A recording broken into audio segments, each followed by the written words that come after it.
Alright, so this is Daria Tempo Rune. This is actually not the first time I've made a video on this deck, as I did make a video on it during the Tempest of the Gods meta. So as a result of that, I'm not really going to go too in-depth over the playstyle of this deck. If you want to learn more about it in depth, then please watch my previous video. I should have the link in the description below. But anyway, it's Daria Tempo Runecraft. Old archetype that was created from Rise of Bahamut, largely because of cards like Craig, Clark, and of course Daria herself. So, again, I guess as a side note, the reason I have the deck called Wizard of Oz is because kind of a Japanese thing, because Daria's Japanese name is Dorothy, so having both Dorothy and the Wizard of Oz in the same deck just feels way too perfect.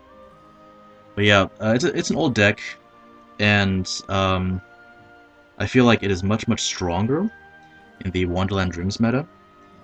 The main new cards that are included are the new legendary Wizardess of Oz and high-cost spells.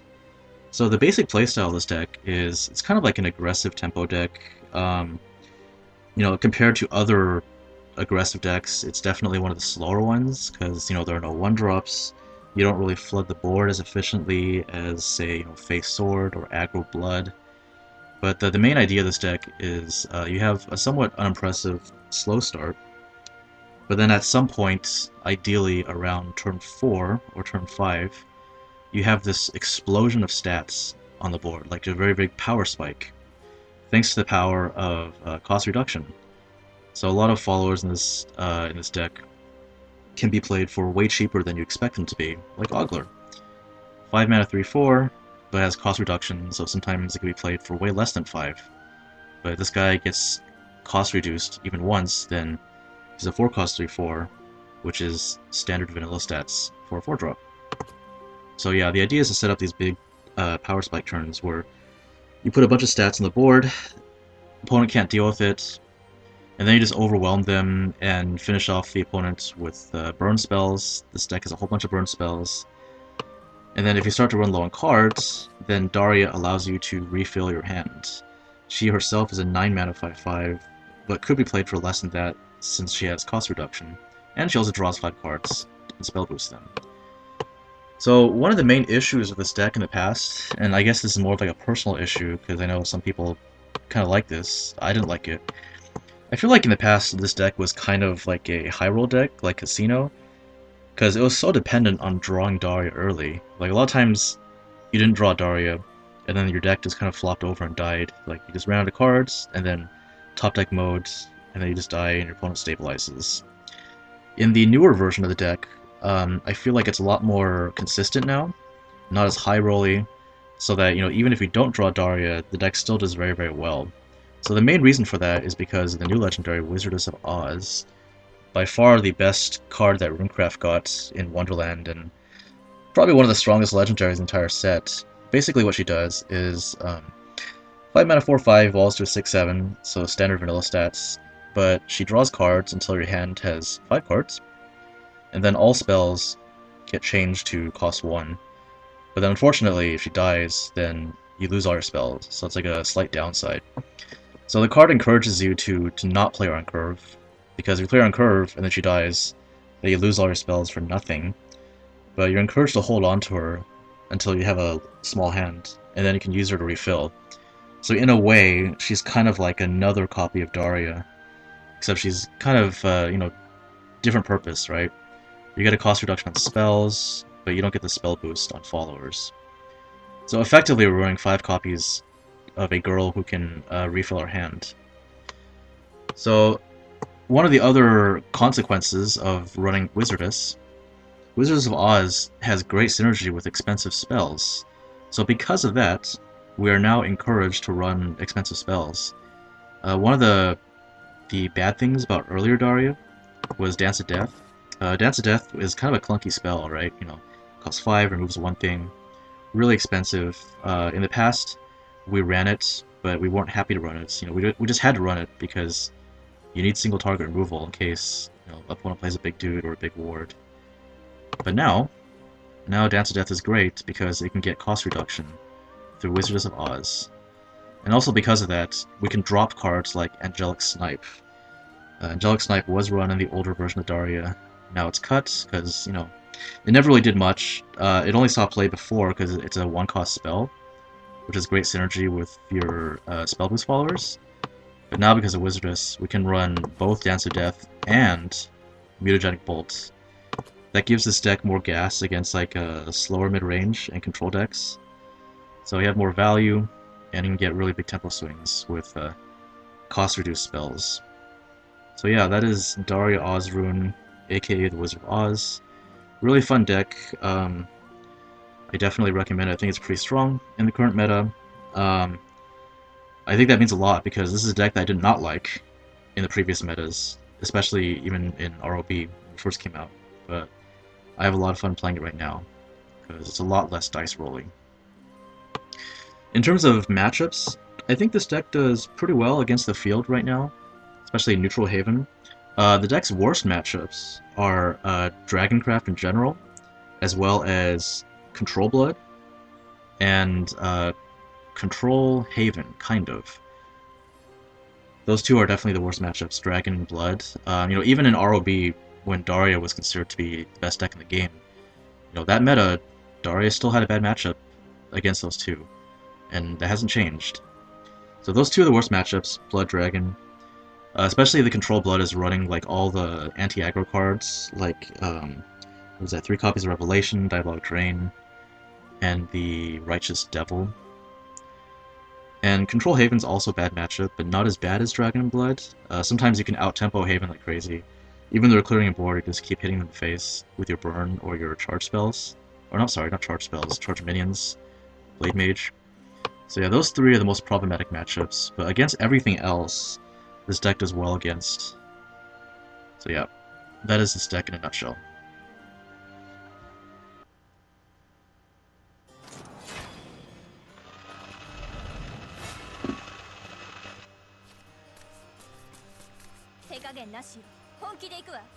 Blood going first.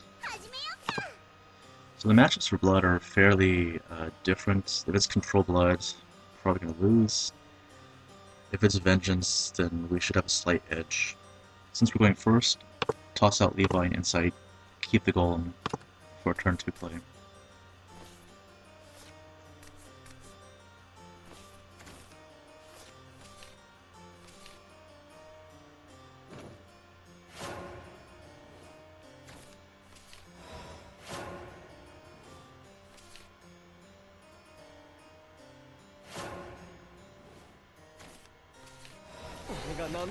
Alright, so we play the Craig on the Ogler, so we can play Ogler next turn.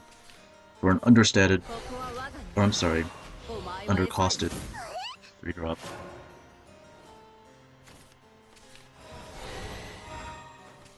Bounce, get some face damage. We drew Daria, so that's really good. He plays the Demon. Okay. Well, unfortunately, we can't get through that, but we have a really nice turn here. We can basically cheat. We'll play double Golem, and then Ogler for free, so it's just like a huge explosion of stats on the board. Makes it so it's very unlikely that we'll have a clear board on turn 5.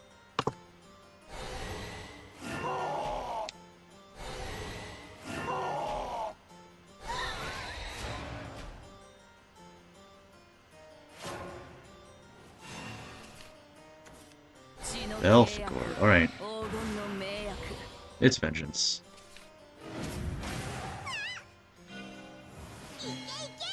Probably going to evolve into the Ogler.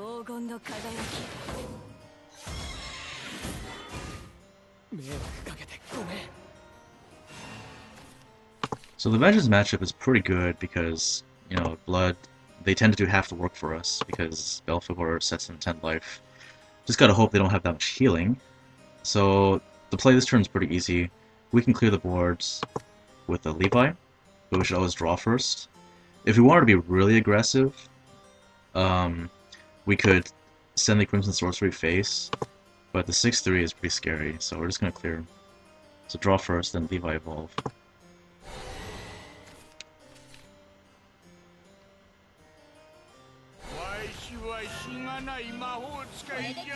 This is a really good hand.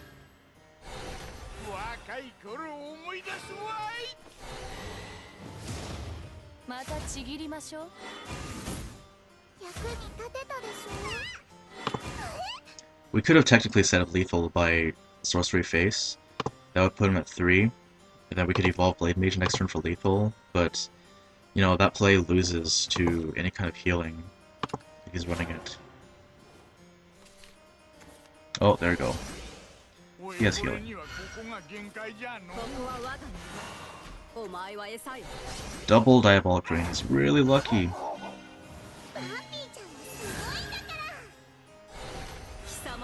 Alright, so we lost the board. That's fine. Take it back. That's an amazing, amazing top deck. So pretty easy play here. Levi Evolve, Ogler.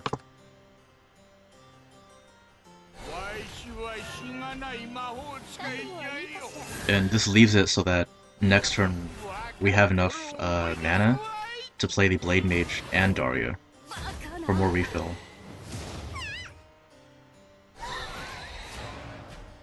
Alright, so he's already used 2 drains. Pretty unlikely to have the 3rd copy.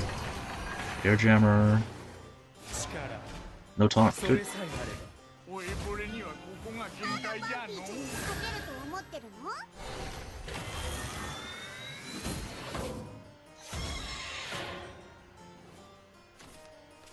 So this turn is somewhat awkward because of the Urias.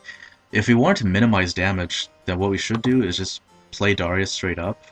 But the thing is, the Blade Mage is very, very valuable since it's a source of 2 damage. And since we're at 20 health and he's at 7, you know, he's basically fighting for his life here. So it's a little awkward, but we're going to play our whole hand, take a bunch of damage in the process. But it's going to be worth it because we're not really anywhere near dying. So yeah, Craig, Daria, Blade Mage.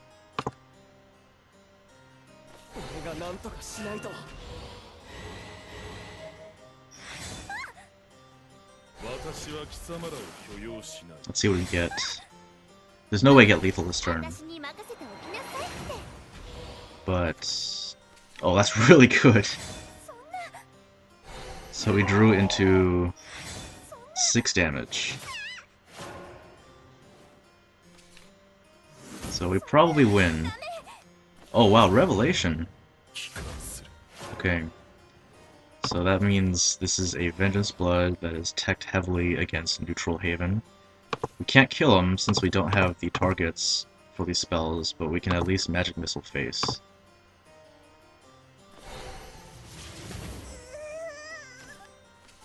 Okay, now, very, very important here, we're not going to play anything. He did use 2 Dialogue Drains, so it's very unlikely for him to the 3rd one. But either way, we don't want to give him any targets, so that we give him a chance to heal. So we're going to play nothing. And the next turn we can burn him down.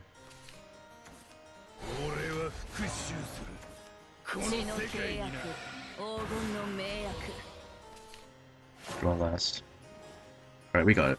Game over.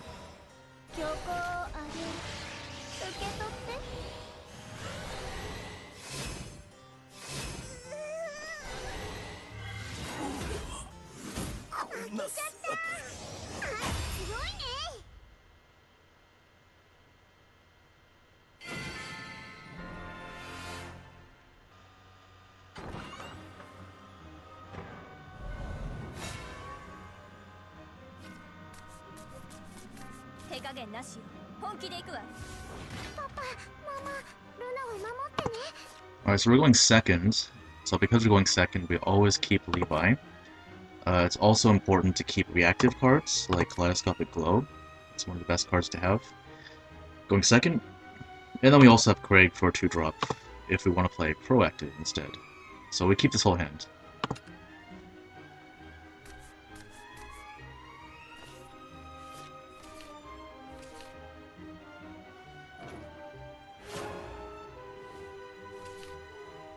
No 1-drop, that's good.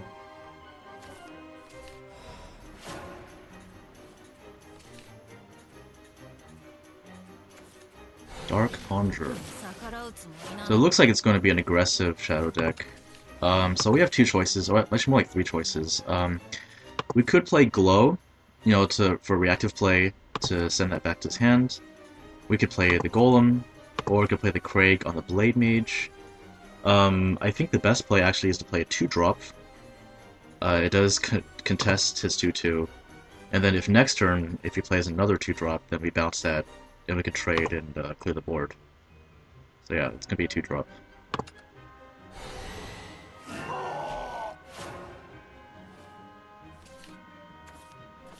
Resentment.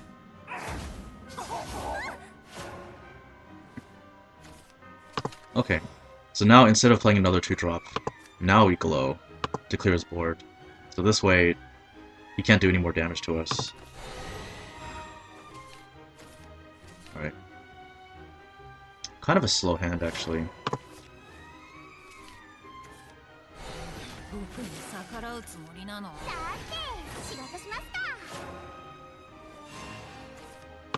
Alright, well, we don't have our bomb cards yet, so we need to draw.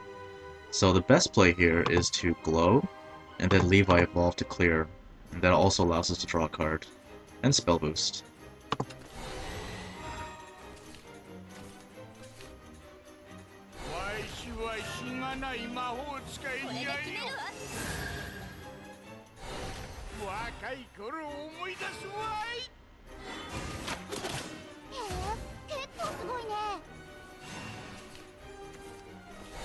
Another resentment.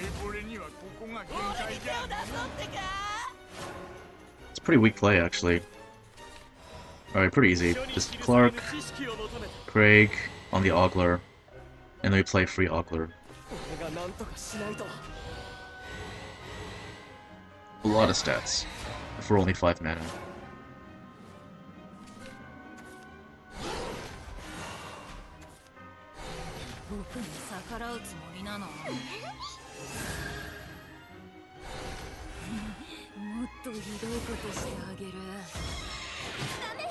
Alright, it looks like he's bricking pretty hard, actually. He played 2 of these units that are useless on their own, so he hasn't drawn into any of his last words activators yet. For this play, we have a lot of different plays here. The most aggressive one, since, you know, the Attendant, the Lurching Corpse could become really problematic later on. So we'll just get rid of them permanently by transforming into rats. So play here is Bolt, evolve one of our dudes, and then play Blade Mage for free. And that should allow us to push a bunch of damage.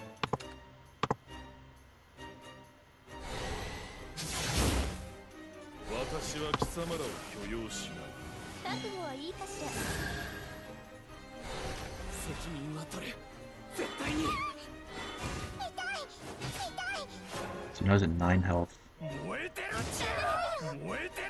have 7 damage out of hand right now. Trading away the rats. Oh, Kawi. So this is a Nephthys deck then. Evolving the Kawi here is a little bit questionable for him, but my guess is if he didn't evolve the Kawi, then I could just, you know, suicide the 4/4 and 2/2 in. You know, he 2-for-1's my board, but you know, he doesn't get any healing. But by evolving this, he almost guarantees that he gets some healing.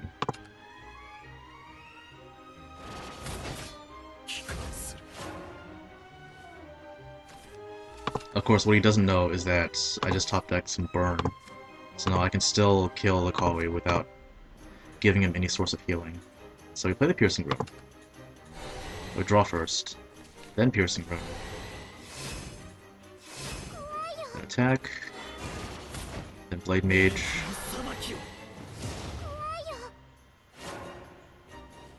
Actually, no, never mind, I'm sorry, no Blade Mage. I forgot that it's his turn 8. So this puts him at 4 life, so that means Blade Mage Evolve wins the game next turn. But what I forgot to say is that he has 8 mana right now, so that means it's the Nephthys turn. So we want to actually keep the board clear, just so we can deny healing if he does play Nephthys. Yeah, there it is.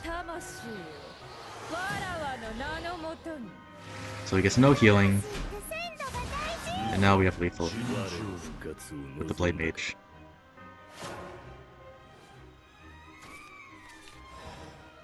私は貴様らを許容しない。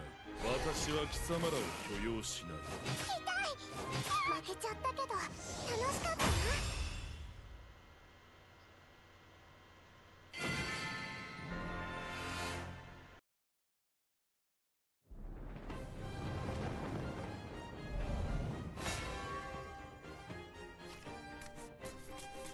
手加減なしよ。本気で行くわ。光があなたを導くでしょう。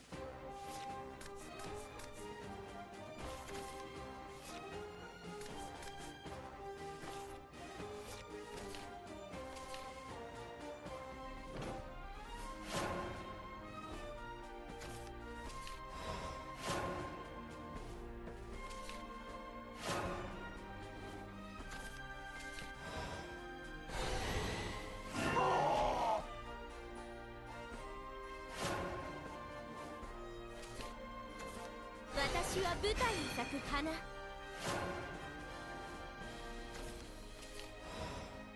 書に記されぬ知識を求めて。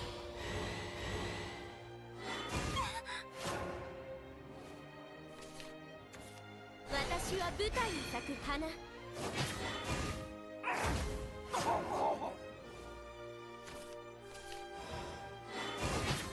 閉幕ね。すっごい魔法試してみようっと。私は貴様らを許容しない。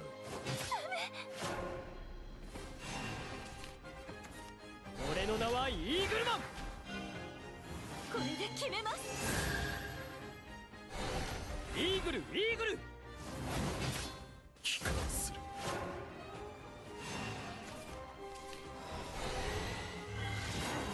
フィニッシュ。これで決めるわ。それじゃあ行くよ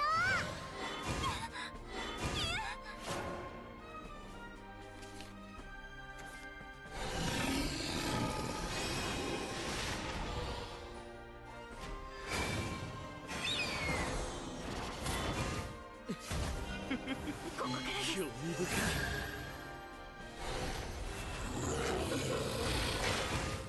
一回の失敗じゃめげないよ。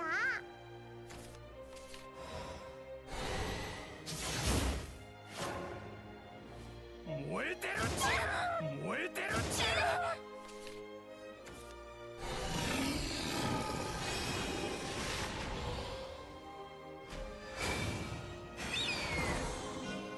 終わりにしましょう。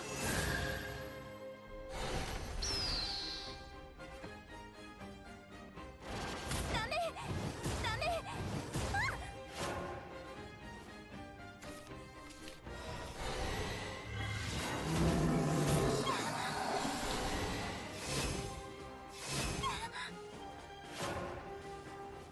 燃えてるっちゅう。燃えてるっちゅう。素晴らしい腕前です。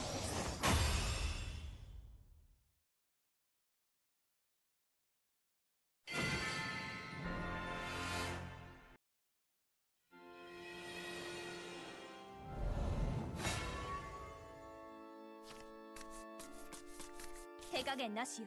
本気で行くわ。どうぞお覚悟を。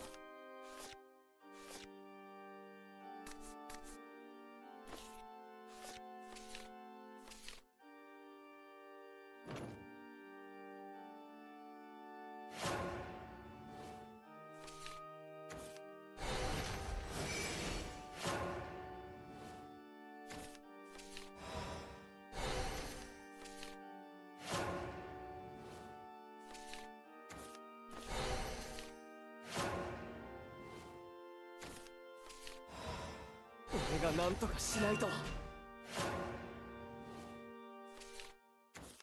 人呼んでさすらいの旅がいる。静かな旅だ。書に記されぬ知識を求めて。そんな。隊長、任せてください。迷惑かけてごめん。静かな旅だ。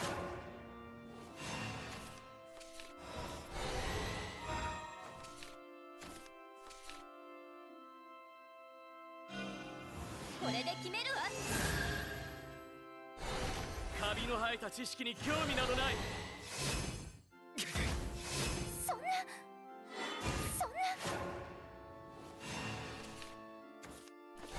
女王様はせっかちなんでね。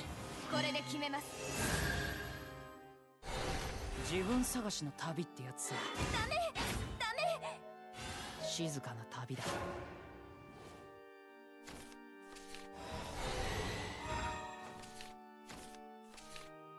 俺が何とかしないと。覚悟はいいかしら。責任は取る、絶対に。女王様。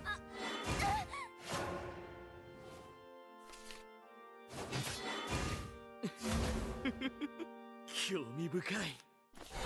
女王様はせっかちなんでね。覚悟はいいですか。逆らう者には死ある。迷惑かけてごめん。静かな旅だ。